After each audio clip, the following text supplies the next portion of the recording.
Nearly 50% of researchers quit their job after a decade, according to a new study, which is quite alarming if I'm honest. Because it's 2025 and academia still has these same problems it had 30 years ago. So here is my updated rant about why academia needs to change and why there's a lot of information you need to know as a researcher right now. So recently this article that I'm referring to came out and showed the demise of how academia hasn't really gained a lot in terms of keeping people in their jobs. A lot of people, as I've said, 50% of people within 10 years leave.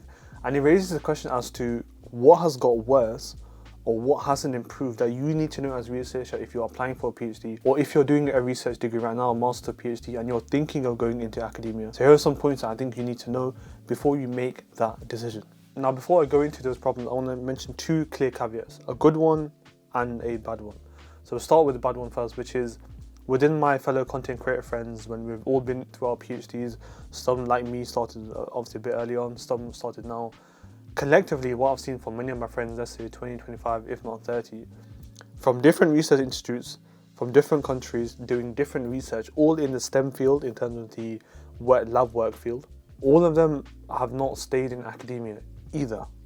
And that raises the question as to so many people that have published incredible papers, work at some of the biggest institutes around the world, yet they themselves didn't want to stay in academia. Again, it's a small population amongst thousands, hundreds of thousands of people who are in the lab across the world. That's the bad side. The good side is, with a lot of what I've shared in terms of advice and tips in this channel and my Instagram page, Aamir.PhD, if you want to check it out, it's about equipping yourself and arming yourself with what is needed for you to look after yourself and still get the most out of academia, despite the problems that it has that I'm going to go into. So towards the end of the video, stick around. I'll be sharing what those tips are, where you can find them obviously on my channel, and hopefully if you are in academia and you still want to get the most out of it, because it's still a great choice to go down, at least you can better arm yourself so you're not going to be with those kind of problems a lot of the researchers who have now quit had. So firstly, what are the old problems that are still there, if not got worse, that you need to know about if you don't know already? First one is toxic culture that you find in many of the wet lab scenarios you find all across the world in all many different institutes.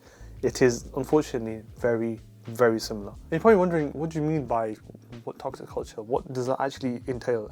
It means a very bad work-life balance, hostility in the workplace. You're expected to be there from Monday to Sunday. There is no concept of a 9 to 5. Now, for many researchers, we know this in advance. We kind of prepare, we're here for the long haul.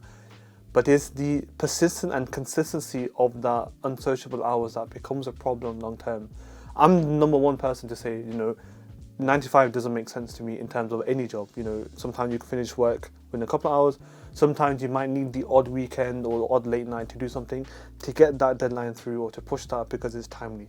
I've never been, sometimes life is a bit too soft now. But academia, it's got way too wrong. It's got way too bad. It's got way too severe where people are working, 10, 12 hours a day, Monday to Sunday. They are penalized if they're not in the lab on the weekend. They're probably looking at like, why is that a problem? You're not paid for any extra hours. You're not paid for going the extra mile. Now, it's not about the financial or monetary gain, but it's just not a meritocracy that I want to talk about later on. You're not rewarded for the input or the increase in the amount of work you do. So if you are, let me go through it, and this has happened to me, in terms of toxic culture and work-life balance, if you've been blackmailed, you've been harassed, you've been treated unfairly, you've been belittled, you've been shouted at, you've been expected to work all number of hours, barely any holidays, for no gain, monetary gain, no kind of promise of a promotion, no kind of discussion on getting your names on the paper, because many arguments are happening about where your name should be on the paper. If you were to put that on the plate to somebody, not many people would be applying for that job, correct? That's how academia is across the board, not in the UK, not just in the US, but across the board. And I've seen it with a lot of my content creator friends, and that's a shame. Leading to that is another problem, which is the career instability before you get a lectureship. Now, getting a lectureship is very prestigious, but it's also very hard to get, and not all people do. Now, once you have that, you tend not to do potentially as much research as if you were actively doing research. If you're actively doing 100% research, maybe 90% and a little bit of teaching, it's quite hard to have a pure, focused, stable career, because sometimes you are judged or kind of merited on how much funding you bring. And if you don't have a lectureship to fall back on, you're then potentially left by the wayside. If you don't have enough funding to fund yourself or your team, you're left by the wayside. And then when you lose that cycle, it is very hard for you to gain momentum back again. So let me walk you through an example. Imagine you're a PI, you're a principal investigator, you're looking into research and you've got funding coming in because of X, Y, Z. And then unfortunately, just because of the way the trends are within your research, you then lose out on some critical funding. Other people within the industry or within that sector have got funding and you didn't. Then you have to work doubly hard to try and get the same amount of funding that you had before to support the same amount of team that you had to support the same amount of research outputs. So you can imagine that if you lose a funding round or funding bid that you needed to support a postdoc, a lot of your work and your output gets then decreased by half. And then you are then behind in that being the pioneer in that research group, which is where a lot of the cutthroat stuff comes from. It is understandable, but not excusable, if that makes sense. That's probably a good word, actually. Good mic drop moment.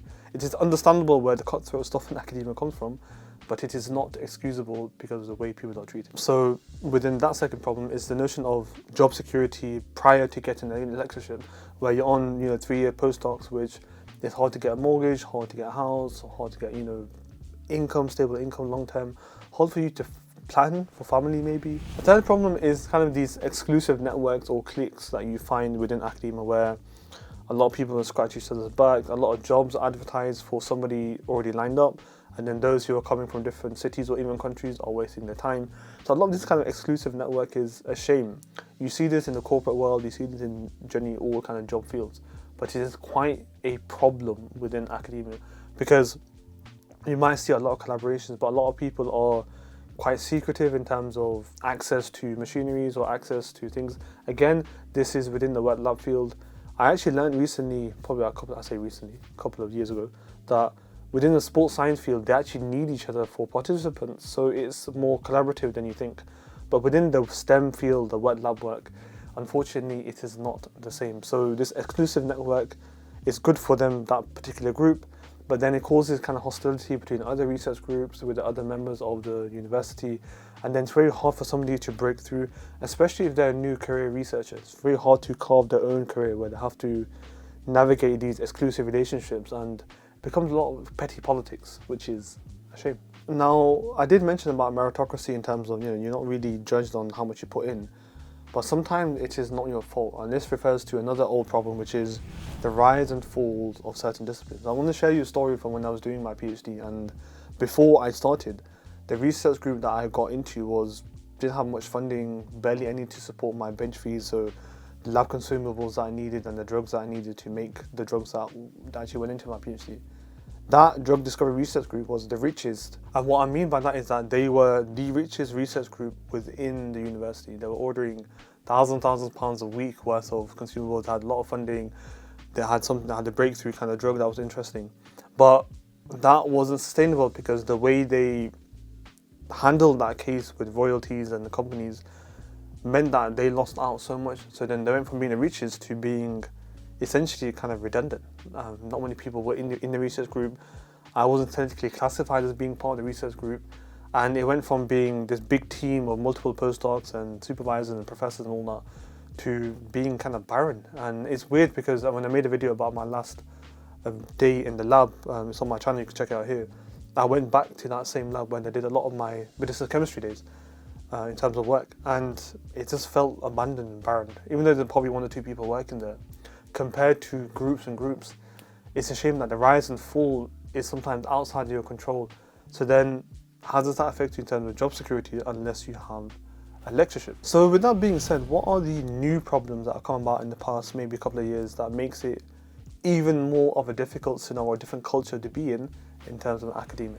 The first is cuts to research funding in particular different areas. Now, there might be a lot of research being pumped into certain areas, but as a result, there might be a loss of funding to certain areas. So for example, a lot of universities get a lot of funding from students coming in, and there's not many students coming in as of before, which I've seen this when I was in academia and at university. A lot of universities are losing that critical source of funding, which means there has to be cuts elsewhere. And what happens with cuts is potentially cuts to research, because as a business, if students coming in, that's guaranteed £9,000 in the UK. Not sure what it equates to in the UK and US and others, but that's guaranteed income for a good 3-4 years for the university. So you can bank on those students coming in. They're seen as like wallets, students coming in. Whereas research, you're not guaranteed the return on investment in terms of bringing in more funding for the university.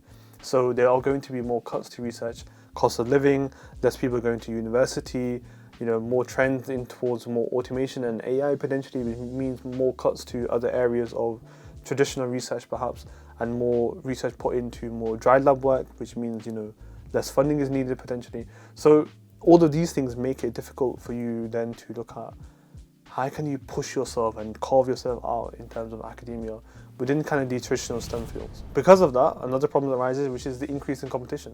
A lot of people are still staying in academia longer than normal perhaps, so the new crop are getting more competitive with the previous generation and the current generation. So there's more and more kind of saturated market. Doesn't mean you can't carve out your own career, of course not. There's many students who have gone on to be academics and lecturers, but it's few and far between, and sometimes it is unsustainable long term, which is why I'm making this video, because 50% of these people tend to leave after 10 years.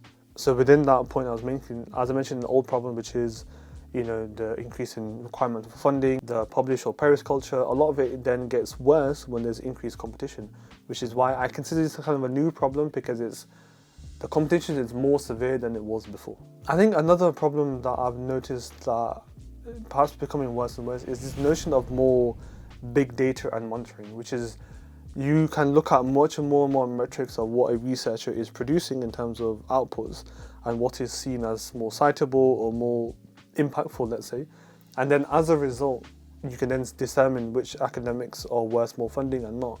So when it comes to funding rounds, there's potentially more scrutiny on what you have done before, what you're currently doing. So we can't, because of all of this kind of big data and AI and a lot of this monitoring and analytics and data, it's much harder for you then to gloss over, you've not had some funding for 1 or 2 years, because anything can be now trackable and analyzable. So it's much more of an issue if you haven't done enough research or you haven't made an impact. So if you haven't hit the ground running or you haven't come from a big research group, it is then even harder for you to make an impact and carve out your own career. So I think the big data is great for, for research participants, for analyzing research for papers, but sometimes it's kind of a double-edged sword where there's much more spotlight now on researchers around the world who maybe not pulling their weight or maybe, haven't done much. So then why should this funding bid or grant go to them when somebody else is clearly, according to the data, according to the analytics, according to their past, 4-year track record, are more likely to make use of that funding than this university or this researcher? And then as a result, you're lost out. So what does this mean if you are looking to go into academia? Because I know it kind of sounds like I haven't really sold a really good story, but there's a lot of merit in terms of what people have published, what people have developed in terms of new ideas and thinking. It's just that the culture doesn't make it great for people to stay there long term, which is what this video is. It's not a video to say that academia is wrong. It is flawed, there are problems with it, but there is still a lot of merit that comes out of it.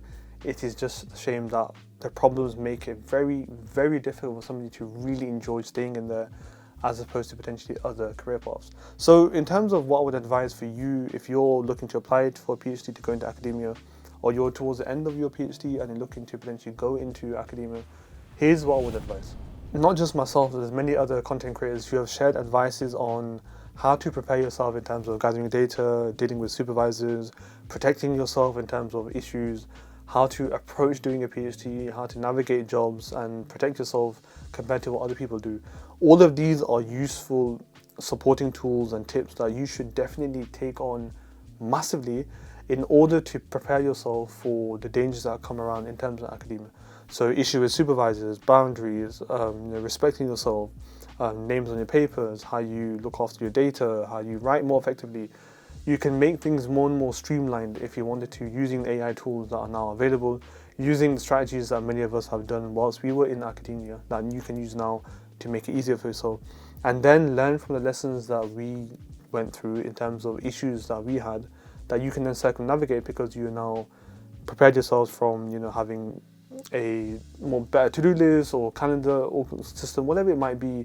Make sure everything is done through emails, make sure you have clear-cut boundaries that you can't do, and you actually mention that from the day one. A lot of this might make your time in academia a little bit more enjoyable and less stressful. Not to say, believe me, not everybody has a wonderful experience. You see a lot of, I had I think, an issue, I think earlier this year, where somebody who wasn't in the STEM field looked at my, apparent negative view on academia and slated me because, I had a great experience at academia. And a lot of people do, but a lot of times I've seen that is when they are not in the STEM wet lab work of academia. When you're in perhaps other areas like art and design and humanities, it is a whole different experience. So I'm speaking on behalf of those who are in the STEM fields, the biologies, the chemistries, the microbiologies, the immunologies, even the engineering. When you're in the wet lab work doing a lot of experiments hands-on, it is a different life. So I think if you can utilize many of the videos that are on this channel, that are on my Instagram page, and many of the people that follow me, you can find them on Instagram.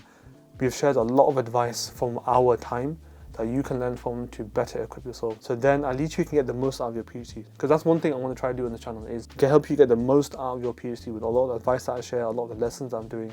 So then whatever you want to do after your PhD, you're better prepared for it. Whether it is academia or industry or whatever it might be, you're then skill stacked to the highest, so then you are then irreplaceable. What you've learned, what you've accomplished, who you are, your ambitions. So RANT is technically over. If you did enjoy this video, do let me know in the comment section down below. What do you agree on, what you disagree on? I'd love to have a chat in the comments if you think I'm talking a load of waffle, or you actually agree and empathize. Let me know. And if you want to subscribe, help me grow this channel more so I can share more advice, do let me know. Do subscribe. And I think I'll go do research and you carry on research, right? Cool. See you soon. Take care.